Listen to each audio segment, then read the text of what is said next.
hardship due to a shortage of urea fertilizer in Peddapalli district's Kalwa Srirampur Mandal. Cultivators have been camping overnight at distribution centers hoping to secure limited stock at the Kunavaram Cooperative Society. Farmers began queuing from midnight, with women joining the lines as early as 3 a.m. despite enduring long waits and the chaotic scenes. Where some women were injured in the rush, farmers say the government has failed to respond adequately. Many expressed anguish over the worsening situation, calling it deeply painful and unacceptable.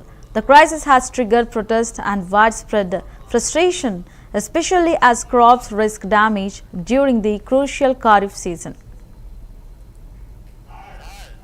రైతాంగం అంతా కూడా రాత్రి సాయంత్రం నుంచి ఏదైతే evening 9 గంటలకే రాత్రి 9 నుంచి తెల్లారంగా ఇప్పటి వరకు కూడా మరి రైతాంగం అంతా కూడా ఆడ బార్లు తిరగడం జరిగింది. కొంతమంది మహిళా రైతులు అయితే దుప్పట్లు తీసుకొని వచ్చి ఆడ పడుకొని లైన్లో ఉండడం జరిగింది. మరి గత ప్రభుత్వంలో టీఆర్ఎస్ ప్రభుత్వం ఉన్నప్పుడు ఏదైతే గౌరవ ముఖ్యమంత్రి గారు చంద్రశేఖరరావు గారు ఉన్నప్పుడు మరి 10 సంవత్సరాల కాలంలో ఒక్కరోజు కూడా ఒక్క రైతుకు కూడా మరి మందు బస్తాల బాధ కావచ్చు, నీళ్ళ బాధ కావచ్చు ఏది రాలేదు.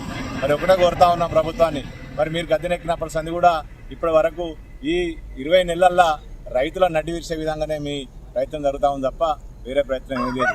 మరి ఒకటే ఇప్పుడు ఉన్నటువంటి వ్యవసాయ శాఖ మంత్రి గారు రైతులు కాదు లైన్లలో ఉండేవాళ్ళు, వాళ్ళు కిరాయి మనుషులు అని చెప్తా ఉన్నారు. మరి నువ్వు కూడా ఒక రైతు బిడ్డగా ఆ మనుషులను ఏదైతే ఉన్నటువంటి లైన్లో ఉన్నటువంటి రైతులను కిరాయి మనుషులు అనడం శోచనీయం. మరి బీఆర్ఎస్ తరఫున దాన్ని ఖండిస్తూ ఉన్నాం. అదేవిధంగా మరి మా శ్రీరాంపూర్ మండలంలో పెద్దపల్లి జిల్లాలో ఏ సొసైటీలో కానీ ఏ ప్రైవేట్ షాపుల్లో కానీ ఒక బత్త కూడా లేదు. మరి మేము ఒకటే కోరుతా ఉన్నాం, ఒకటే డిమాండ్ చేస్తూ ఉన్నాం, రైతాంగాన్ని ఆదుకునే దిశగా ఏదైతే గౌరవ ముఖ్యమంత్రి చంద్రశేఖరరావు తీసుకున్నటువంటి ఏ నిర్ణయాన్ని రైతులు ఆ రోజు మరి స్వాగతించడం జరిగింది. మరి ఇప్పుడు ఒకటే శ్రీరాంపూర్ మండలంలో దాదాపు 10 నుంచి 15,000 బస్తాలు అయితేనే రైతులు మరి బతికే పరిస్థితున్నది. మరి గౌరవ డిఓ గారిని అడిగితే మరి ఒక బస్తా కూడా లేదని చెప్తా ఉన్నారు. మరి అదేవిధంగా గౌరవ ఏఓ గారిని అడిగితే ఆయన కూడా మరి బస్తాలు లేవు తెప్పిస్తా ఉంటా ఉన్నారు. రైతాంగం అంతా కూడా రాత్రి